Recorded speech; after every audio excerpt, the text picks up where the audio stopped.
Top story that we've been tracking since yesterday, and that is the devastation that Uttarkashi Dharali has seen. What was the reason? What really happened yesterday at about 2:45 p.m.? Was it really a cloudburst or a glacial melt? Here's more. A Himalayan tragedy, a cloudburst sparking catastrophe. Dharali village washed away. Sludge swallowing lives in a flash. Flash flood horror as houses fall to the wrath of an angry river. Over 100 reported missing, 5 bodies recovered, dozens feared trapped. Frightening pictures of the chaos unleashed. Ma Ganga as Ma Bhagirathi in full fury. Villages wiped out, highways washed away, roads caved in, vehicles floating like paper boats. Dharali Harsil, nearly all but cut off by road. Road network paralyzed, 163 roads blocked across the state. The expanse of this great Himalayan tragedy still unknown. But what happened in Dharali Harsil? What led to this devastation? Was it a cloudburst that led to the flash floods or a glacial collapse? The cloudburst theory, fact or flawed? In the hours after Dharali's devastation, many blamed it to a sudden cloudburst. A cloudburst means heavy rains over a small area in a brief period of time. Over 100 mm in 1 hour. Enough to trigger landslides and floods. But what did the data record? Harsil recorded just 6.5 mm. Bhatwari saw 11 mm over 24 hours. That's nowhere near cloudburst levels. Experts now question if rain was even the primary trigger. Was it a glacial lake burst instead? The low rainfall data may debunk the cloudburst theory. The disaster may be hiding a deeper and colder origin. Glacial burst theory. Scientists suspect a glacial collapse or a glacial lake outburst flood, triggering the flash floods in Dharali, Uttarkashi. Satellite data confirms 2 glacial lakes and large glaciers identified directly above affected site. Several glacial ponds lie hidden in the snowfields north of Dharali. Heavy rain and melting snow likely filled those ponds to the brim. One burst, triggering a domino effect. Others followed. Water and debris came crashing down with terrifying force. The gradient dangerously steep, accelerating destruction. Cloudburst or glacial collapse, natural or man-made? Climate change or wrath of rains? Questions that need to be addressed before we witness all of this once again. Bureau Report, India Today.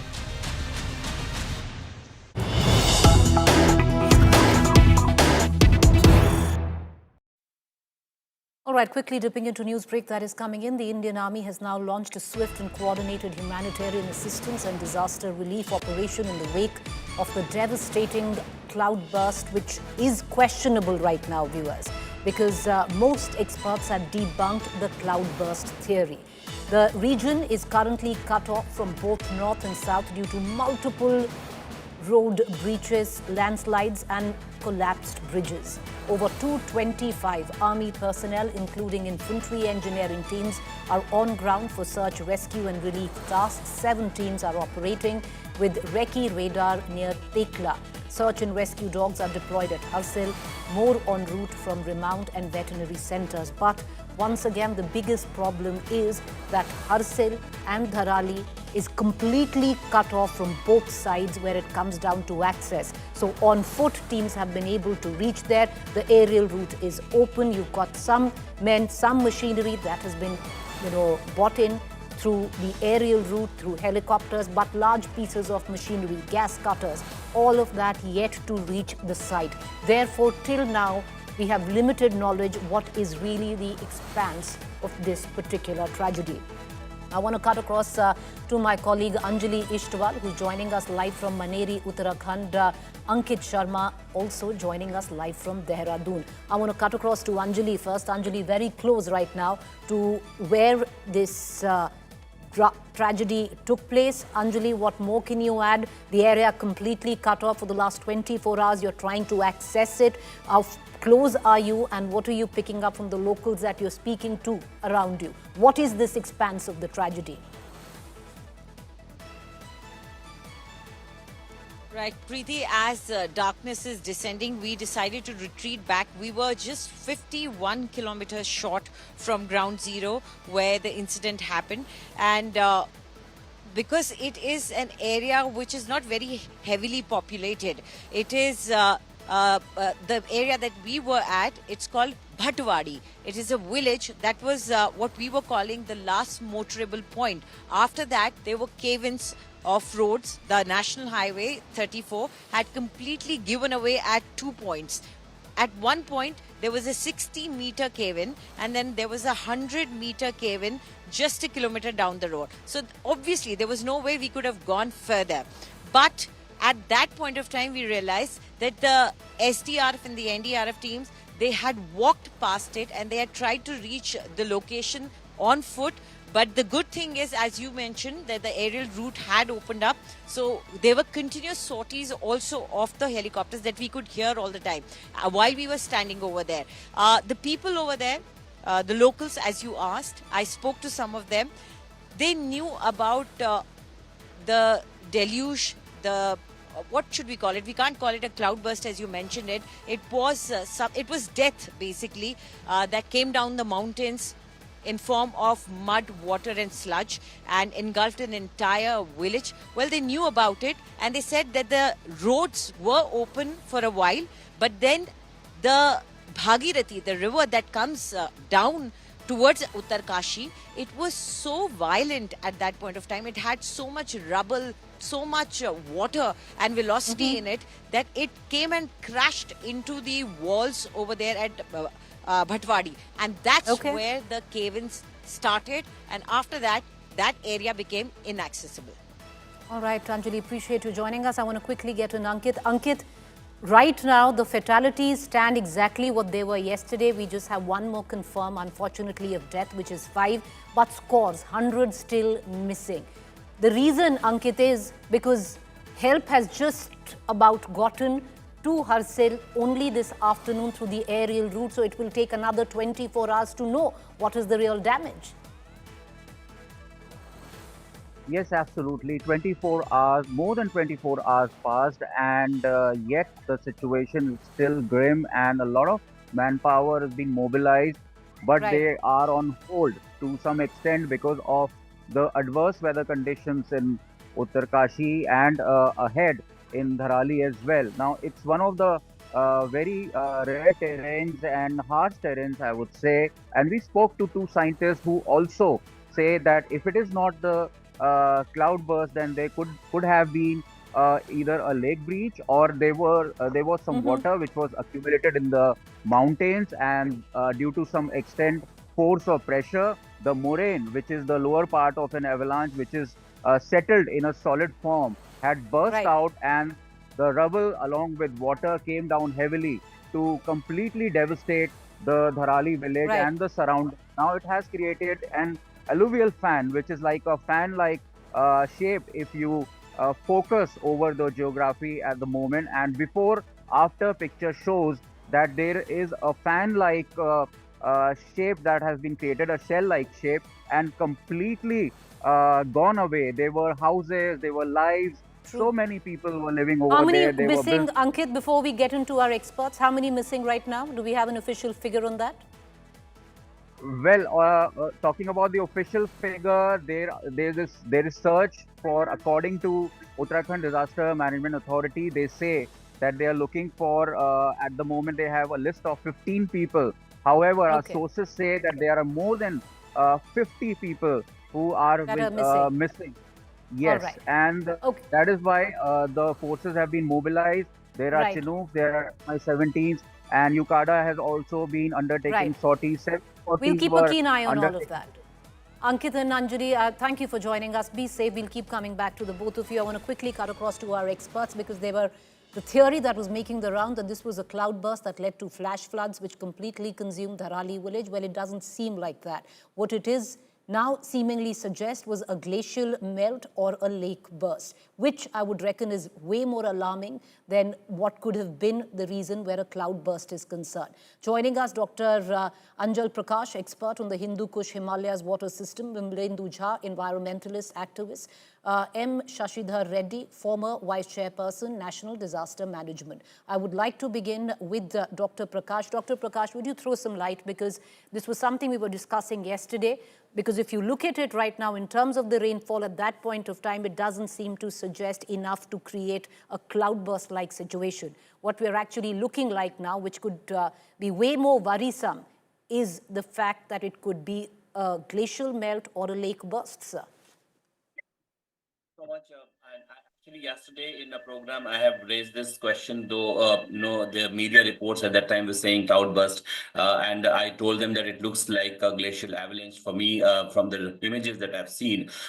Further, if you have inquired and you look at the kind of rainfall data, you understand that when the cloudburst happen, at least minimum 50 to 100 millimeter rainfall should happen in 30 minutes of time, and that is what scientifically we categorize that as a cloudburst. So this I wasn't sure because the rainfall data actually wasn't showing that high rainfall within a particular period of time. But I was waiting for any official confirmation from the government of India, the Ministry of Science and Technology, and other institutes like Vadia Institute, who has been monitoring this area. I haven't seen much of the update from their side. Probably it will come sooner after the initial, recce that they may do and tell us about this. So, but let me also, Preeti, tell you that both these events, even if it's a cloudburst or glacial avalanche, both of them are climate-led event, and this has been, either way, this is alarming situation because both these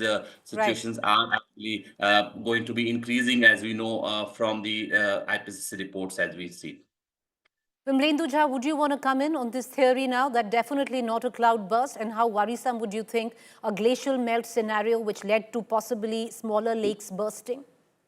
I think, Preeti, what Dr. Prakash just now said, that it doesn't really matter to get into the technicality. Of course, for us, for our analysis and for our academic reasons, we could really have the debate, yes. But looking at irrespective of whether it was a cloudburst or it was a glacial avalanche, the impact would have been similar. Of course, the degree would change in some way or the other. But this entire area, the other slides that you had shown, whether it was man-made, the kind of construction that has taken place, the entire sludge that has actually come down as almost like an analysis of the sludge that's actually floating in the river, the rubble that we're talking about, and that's the main concern that we're talking about. And this is upstream, almost like the first 50, 60 kilometers from Gangotri that we are talking about. And imagine the impact that this would have later. And this is the state. What I've been talking about since last 2 days also is that the way we have actually looked at this entire construction project, one is the reason why we commissioned it was flawed. The way we executed it has been flawed without any scientific, ecological, or other understanding.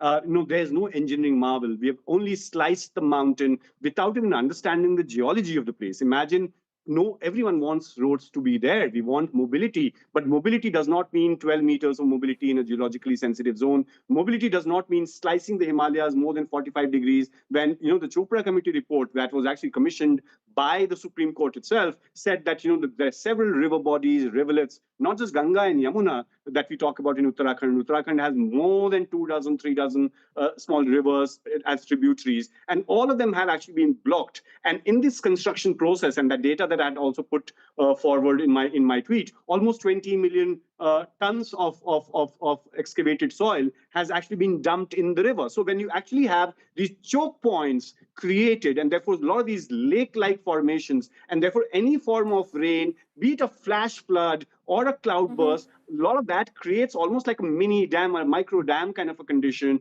And when that gets violated, or when that breaks, it almost creates a situation like this. So if you look at the visuals that we've actually presented, the only 1 or 2 visuals that every channel has, in that you can see the sludge, the rocks, the debris actually floating down. some of it could be the characteristic of the Himalayas, which is that's the geology, that's the kind of rocks that you actually find in the Himalayas, but also the sludge that is actually being dumped in this entire thing. Nobody today, I think in this more than 24 hours, we haven't heard a word from Minister of Environment and Forest. More than 24 hours, we haven't heard anything from the star minister called Nitin Gadkari, because Char Dham Yatra project, Char Dham Road project, actually chopped 56,000 trees for this, and against every environmental norm or environmental protocol that needs to be followed, because that project of 689 kilometers was sliced into 53 smaller projects, and no environmental impact assessment was done. So, and of course, the disaster management expert is here, but a lot of this, eagerness that we have to act after disaster, why do we not look at early warning systems in terms of what the nature has given us from 2013 to now? True. That is something that Dr. Prakash did touch on even yesterday about the early warning system and the lack of it and how. But early warning system in terms of several events, if you have a Joshimath sinking, if you have a Sikkim lake sinking, if you have Himachal sinking, why do you wait for yet another sink story to happen? And disaster management is not post-disaster, it's also pre-disaster. Fair point. I want to bring in our third guest, Sridhar Reddy, former Vice Chairperson, National Disaster Management Authority. Sir, you've dealt with crises such as this before 2013. You were no stranger to that and what happened in Uttarakhand. I want to get a larger understanding because everything is cut off. So while, there is only a limited amount of supplies, limited amount of boots on ground that can reach the location through the aerial route. Every road leading to Harsil has been completely cut off. What does this mean when rescue is imperative in the first 48 hours? Because we are looking at rescue, relief will kick in later. How big an impediment is this? Well, this is a very serious kind of a situation, though it is not a very extensive thing as we had during the Kedarnath flood. All the same, the people's lives involved, search and rescue is a very important phase. Right now, we have to go through it. It's sad that, the routes are cut off. Weather is bad. We had to encounter this kind of weather way back in 2013. Yes, we need to find ways to reach there and try to reach out to the maximum so that we can rescue the maximum number of people. But the earlier part, when you mentioned whether this was what kind of a disaster is this, whether it was a cloudburst, the rainfall data doesn't indicate that, but we don't know what happens above the 3,000 meter mark, till above which the IMD does not have any access in terms of their weather monitoring recording capability. Then there is a similarity that when you go back to 2021, exactly 4.5 years ago, in the Rishi Ganga Chameli flood, a similar thing had happened, and that was described as a rock slide. And Sir, I need to come in. We're getting a massive, big news break coming in. Apologies to all our guests. All right, viewers, this is huge. President Donald Trump has just signed an executive order imposing an additional 25% tariff on India in response to its continued purchase of Russian oil. That is massive news coming in from the United States of America. Trump has slapped an extra 25% tariff on India. What is the breakup of that, viewers? Please do keep in mind all of that happens in the backdrop of India already facing a 25% tariff. And this is an additional 25% tariff that President Donald Trump signed as an executive order, imposing an additional 25% in response to India's continued purchase of Russian oil. So clearly, it's very, very clear now and out in the open that it is really not trade one is looking at. This is geopolitical pressure on India to make a geopolitical choice. The latest that is coming in, and we're going to quickly play that out for our viewers. Big news break. President Trump has just signed an executive order imposing an additional 25% tariff on India in response to its continued purchase of Russian oil. And all of this information disseminated by the President of the United States through a post on the social media platform X. But the implication of that is huge. The trust deficit between America and India at an all-time low. I want to quickly cut across to my colleague Siddharth Zarabi. Siddharth, you know, this war now only escalating between India and the United States of America. One thing now clear, this is not about trade. This is clear pressure to make a geopolitical choice. Absolutely. And in fact, as we are breaking on our screens, President Trump has signed an executive order which adds another 25% to the existing 25%. Remember, this is supposed to come into effect from the 7th of August, and clearly now doubling this tariff rate. The big question, is this the penalty that he had promised as far as his belief that we are buying crude oil from Russia and financing Russia's war on Ukraine? We don't know the answer to that. But for now, it's very clear that 25 has become 50%, and that clearly puts us at the upper end of his tariff bargain that he's trying to force down the throat of many economies and countries in the world. And this additional 25% really is going to definitely, Preeti, as you said, harden positions, because this is certainly not the act of a friend. Neither is it an act of someone who understands the depth and the dynamics of the India-US trade relationship. And therefore, this 25% additionally on goods will reduce the room for negotiations and conversations between India and the United States. We'll, of course, have to wait for how the government of India responds to this. I imagine that response will also be forthcoming very shortly. Siddharth, would you stay with me? Because this is big news, viewers. And all of this is when President Trump had threatened to substantially raise tariffs in 24 hours if India did not stop purchasing oil from Russia. So he's clearly pulled the trigger. We are now staring at a 50% tariff. My colleague Rohit is also joining us from Washington with the very latest. Rohit, all of this also in the backdrop, because it hasn't come devoid of criticism in the United States of America itself, because you've had Nikki Haley who came out and said that, listen, China buys oil from Russia, China buys oil from Iran, yet you've given a tariff pause to China and you're ruining your relationship with India. Yeah, and she did say that, but she also asked and cautioned India not to buy oil from Russia in the same tweet that you're referring to. And President Trump had made his mind very clear yesterday. He said he was going to do it in the next 24 hours, and he's put additional tariffs of 25%, and they go into effect. And I'm reading from the White House release that I have here, is it's going to go into effect from 21 days from now. So this is 25% of tariff, 21 additional tariffs on what he's already put out there. It's going to go from 21 days after the date of this order, which is today. And then in the release that White House has, they've blamed this entirely on India buying oil from Russia and attributed it to the fact that the situation in Ukraine and Russia, India essentially helping out by purchasing oil has allowed Russia to continue this war. So this is big. I think this is massive. You know, to put this in writing in the executive order to say that the reason why he's doing so, that is Donald Trump is putting these additional tariffs, is because they believe in the White House, and President Trump firmly believes that India has enabled Russia to continue fighting this war against Ukraine. So it's massive. And I think this is a very, I don't recollect in the last 25 years, we've had a low of such kind when it comes to India and US relationship. So 21 days from now, we'll have additional 25% tariffs.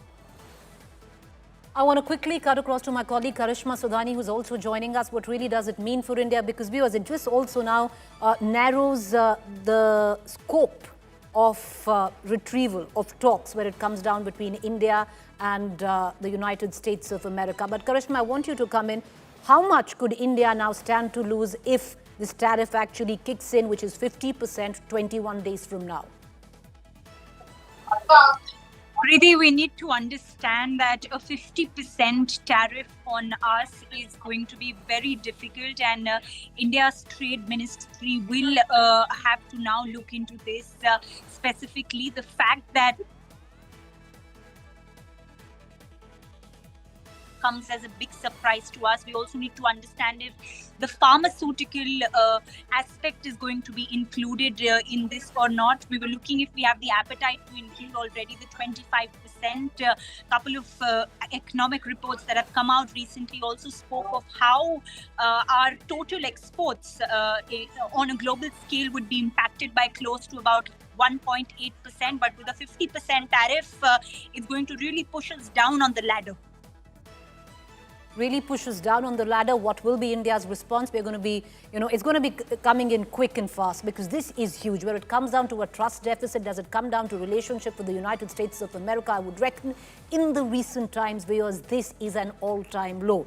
You had the president of the United States of America threaten to raise the tariff if India did not kowtow to what America wanted, which is stop buying Russian oil. And now, seemingly the penalty that he was speaking of in an executive order, which he's just communicated through a post on social media X, the tariff for India is 25% over and above of what it was last, which takes it to 50%.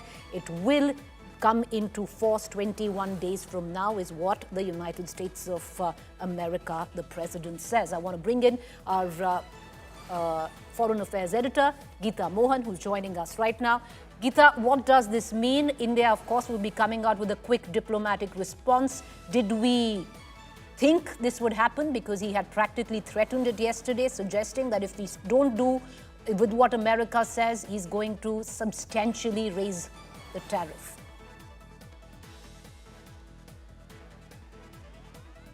Geeta, can you hear me? All right, we're going to try and connect to my colleague Geeta Mohan in just about a minute, but viewers, it cannot get bigger than that.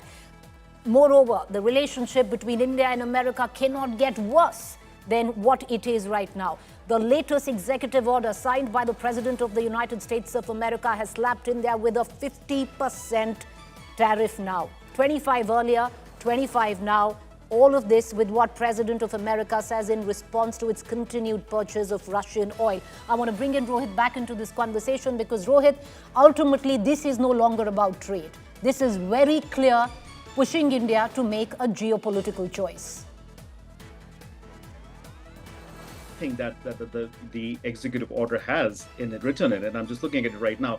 It says, should a foreign country retaliate against the United States in response to this action, I may modify this order to ensure the efficacy of the actions herein ordered, meaning that if India responds with reciprocal tariffs or increases tariffs on America, he may further go and increase tariffs on India again. So Donald Trump making it pretty clear that his stand is firm. He does not want India to purchase oil from the Russians, and he is going to use this as an excuse to A, bring India to the table to get a trade deal done, and B, stop or ask India to stop purchasing oil from the Russians. So this is massive, as I was saying. I think nobody expected it to go as high as 50%.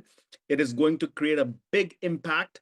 And essentially, a lot of those sectors that we've talked about all these days and months, in agriculture, about how not allowing the Americans to come and have an open free market. I think Donald Trump is firm that he wants those markets available to American manufacturers. And that was kind of backed by the point that his NEC director said this morning on Fox News that President Trump believes that India could possibly, if it stops purchasing the oil from Russia, could end this war. We saw Stephen Witkoff was in Russia. He had a good meeting as far as the American media is concerned. They've been reporting that it was a good meeting.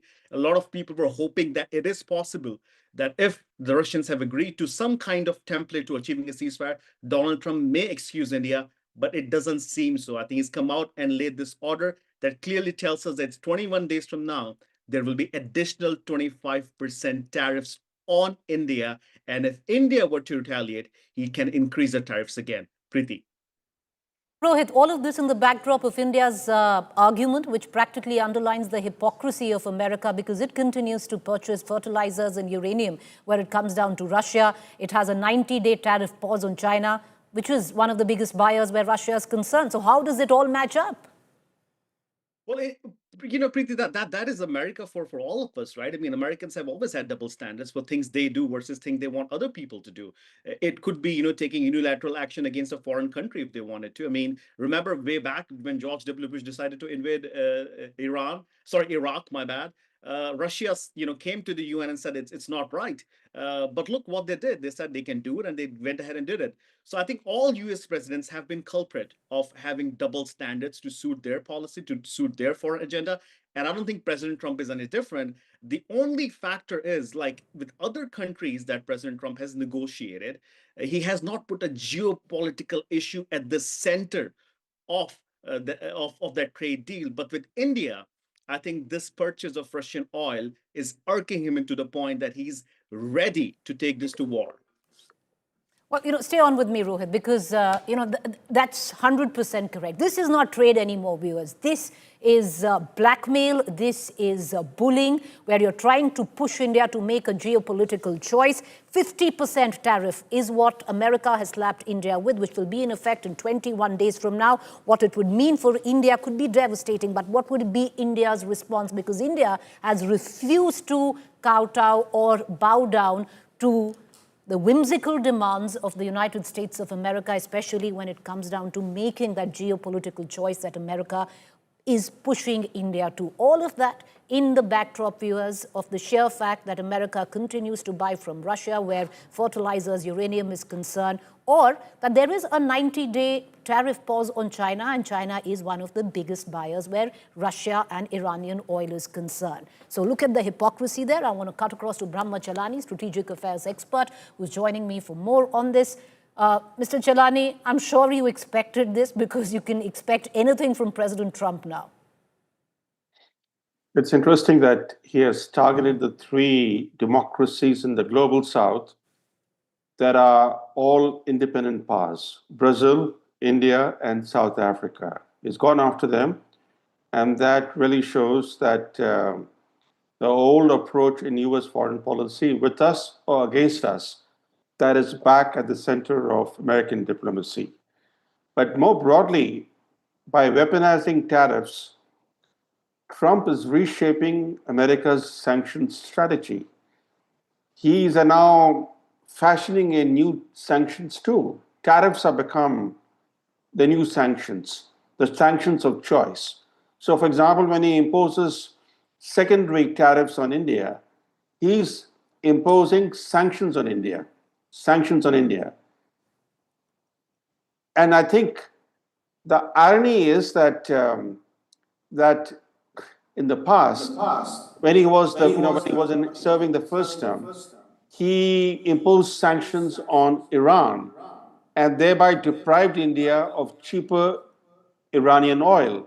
Iran traditionally had offered an impressive discount to India, but when he imposed sanctions on Iran in 2019, India then cut off its energy relationship with Iran, and the only beneficiary was China.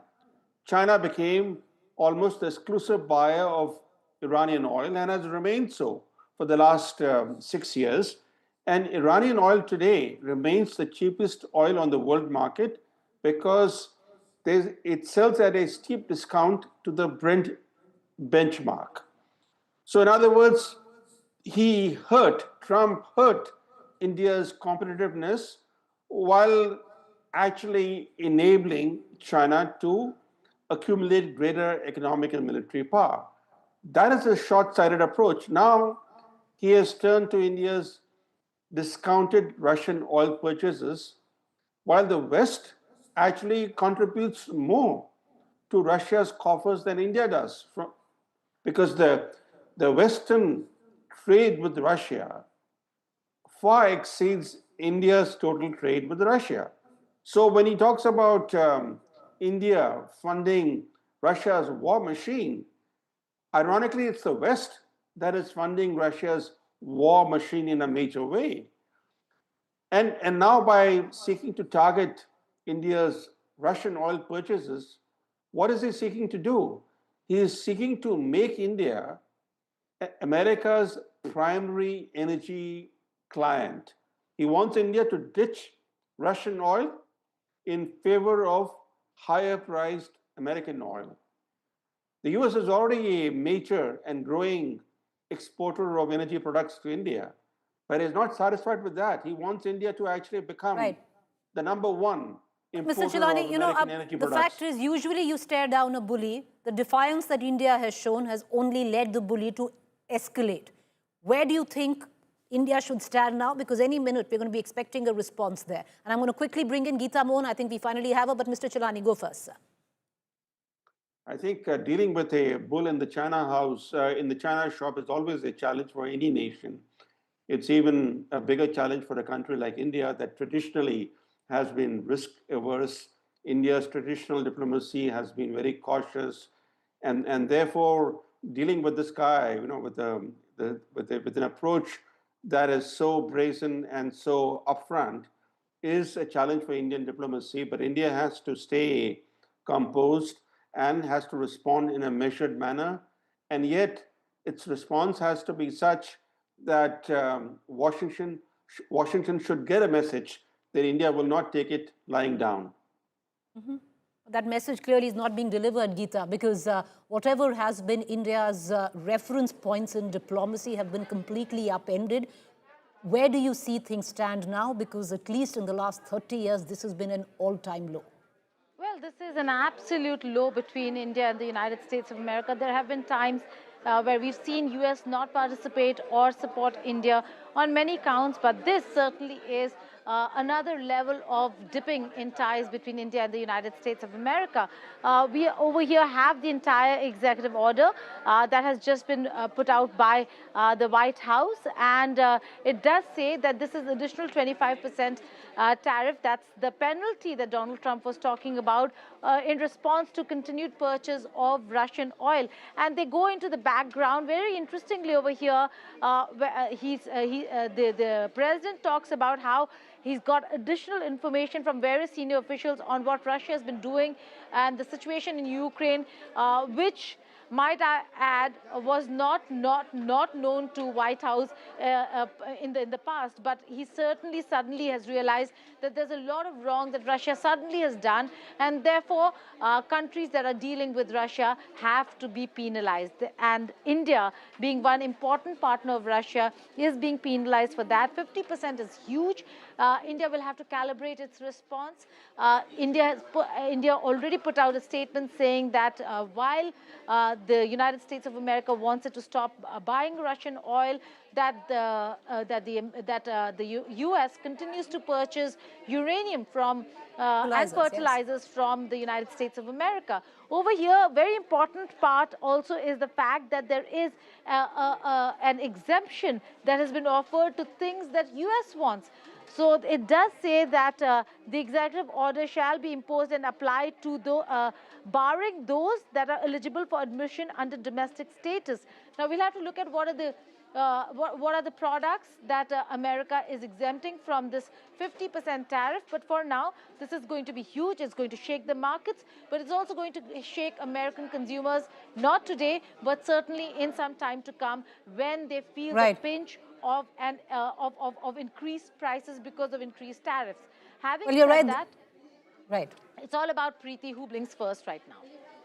You're right there, because eventually, this is a move which I would reckon even economists back in America understand, Siddharth, of cutting your nose to spite your face. But having said that, where India is concerned, and if you're actually looking, Siddharth, at a 50% tariff which kicks in 21 days, that really could be disastrous. So India really needs to work fast. Well, very clearly, some more details as we go through this 7-page executive order. And because it's an executive order, it is full of US government legalese and bureaucracies. Two clear things. 25% was the earlier tariff that was imposed on all goods from India. Remember, Trump had promised a penalty on account of Russian crude oil purchases. This 25% is on account of that. It is an ad valorem duty. Therefore, which means that it's calculated on the value of the goods being imported. So that's clarity at this stage that this is perhaps the threat that he had made when he announced the first 25%. Now, can he make 5,500%? He's done that. He's gone back. We know that there is no method in his madness here really to say as far as customs duties and tariffs are concerned. But that's the point.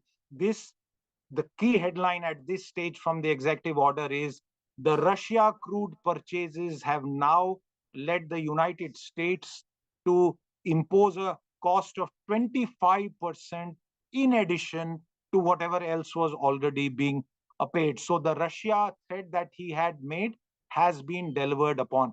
One more quick point, Preeti, and this is very, very important for us to consider at this stage. The timing, as he had threatened, 24 hours, he's delivered on that. Very clearly, there is a certain response that he may have been expecting. After seeing the response, he has decided to ratchet it up further. But it's therefore the big question will be, has he left any scope for further negotiations? Right. And Well, I would say that many other nations have come to the table after he's done this. Will India do so? That's the key thing that we need to find answers to. And what's the way to deal with it? Because till now we've been defiant. Staring a bully down clearly hasn't worked as of now. What are we dealing with? What could be the implications of it? Karishma, would you want to quickly weigh in on that? And we'll go back to Mr. Chalani then. Yeah, Preeti, I think India is definitely in tight spot, and there have been no bargaining chips that the US has offered us. But what is interesting is, and this is because you were discussing about the negotiations that are pending to happen, especially on the bilateral trade agreement. Look at the timeline. August 25 is the date when officials from Washington are to be visiting India to continue the bilateral trade talks and to seal the deal at least by October so that we do away with the 25% now plus 25% tariff. And around August 26 and 27, if I calculate 21 days right from here, is when this extra additional 25% tariff will come into being. So if the negotiations are going to be on, which is going to be the next big I think information for us to track, then this could be an opportunity for us to roll back. Because if we see currently we are at par with Brazil. We are one of the top, in the top 2 countries to be imposed with a high tariff, despite the fact that we've had a first-hand advantage and we've had multiple meetings with the officials from Washington. Mr. Chalani, what would be right now diplomatically prudent? Right, is it best to back off a little because we've been very, very defiant, we've dug in our heels, but we don't know who we are dealing with? What would be the best stance for India right now?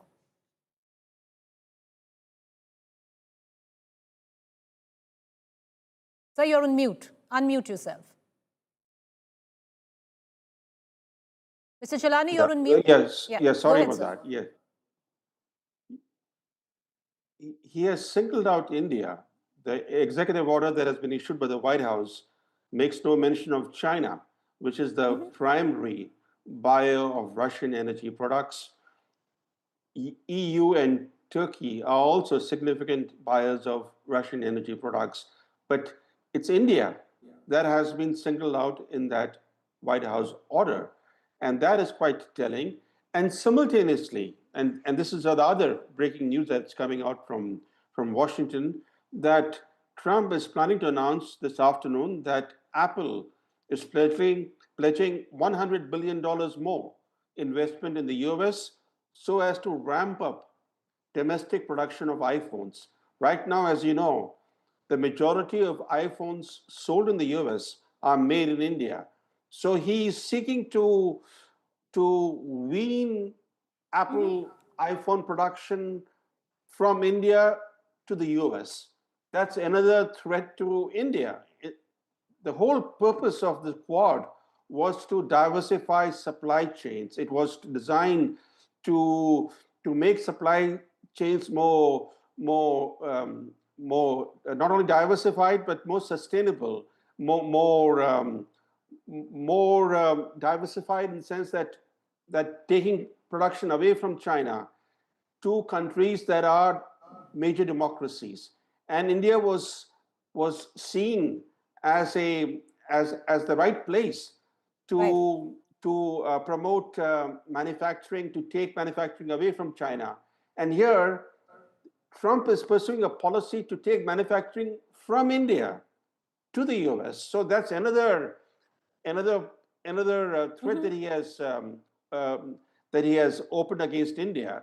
But to answer your broader question, the question is that Trump has turned disruption into a virtual doctrine of his foreign and trade policies. And dealing with him requires both firmness with diplomatic engagement. You have to balance firmness with diplomatic engagement. And firmness will have to include some countermeasures, that is, counter tariffs, because even Canada, which is a much smaller economy compared to India, Canada's response has been to impose retaliatory tariffs on the US. And Brazil is also standing up to US in a similar way. So firmness has to mean more than just rhetorical statements. It has to include what India did during Trump's first term. When he slapped some tariffs on India, India did respond by announcing counter tariffs. And that eventually led to negotiations and the withdrawal of these tariffs on the eve of the G20 summit in New Delhi in September 2023. So I think firmness with diplomatic engagement holds the key. Is the solution? Well, India has to do what it has to do for self-preservation right now. And I think that's what India would be deliberating. Because this is huge, huge news coming in, which takes India's relationship with the United States of America to debatably at an all-time low. The latest that has come in, which President Trump, through an executive order, has slapped India with a 25% penalty extra tariff, which takes the tariff on India all the way to 50%, which is pliable in 21 days from now. All of this, viewers, in the backdrop of the United States of America. All right, let's quickly get in the reactions coming in thick and fast. Listen into Shashi Tharoor. In these circumstances. From past a decade, we have seen the entitlement of India to United States. So, can you see all these happening just because of this, sir? I'm sorry, because of what? Entitlement of India to US, sir. No. We engage with all countries. We keep open lines of communication to all countries. Frankly, we were importing goods from China soon after they killed 20 of our soldiers. So it's not as if we have shut down relations with anybody. We are a country that believes in having multiple relations with multiple nations and partners. So I don't think that is going to change. But the emphasis, the opportunities, the degree of involvement, etc., will all be affected by an unfriendly development like this, certainly. He has already threatened India to impose additional tariffs, and now he has done it. So, what next President Trump wants to achieve, sir? What he is doing now, sir? I think only he can answer that question, my friend. Don't ask us. Thank you so much.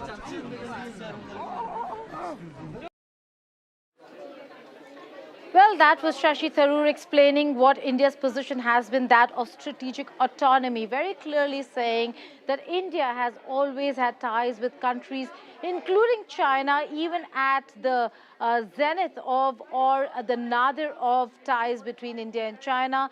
They did not stop trading, and therefore this entire bully tactic of America should not work, or the Indian administration should be looking at what it is going to do. Now, in terms of response, the Indian side made it very clear that they are going to continue doing business the way they want to, keeping their strategic autonomy in mind. But that was when the percentage was about 25%. Trump came out saying that they are going to penalize India, that America is going to penalize India, and he has done exactly that in this executive order. But he's not just done that. Every time Trump has put out a statement, an action, there's always been what he's going to do in retaliation. And this statement clearly says that in case there is retaliation, there is going to be another order that he will pass to ensure there's retaliation.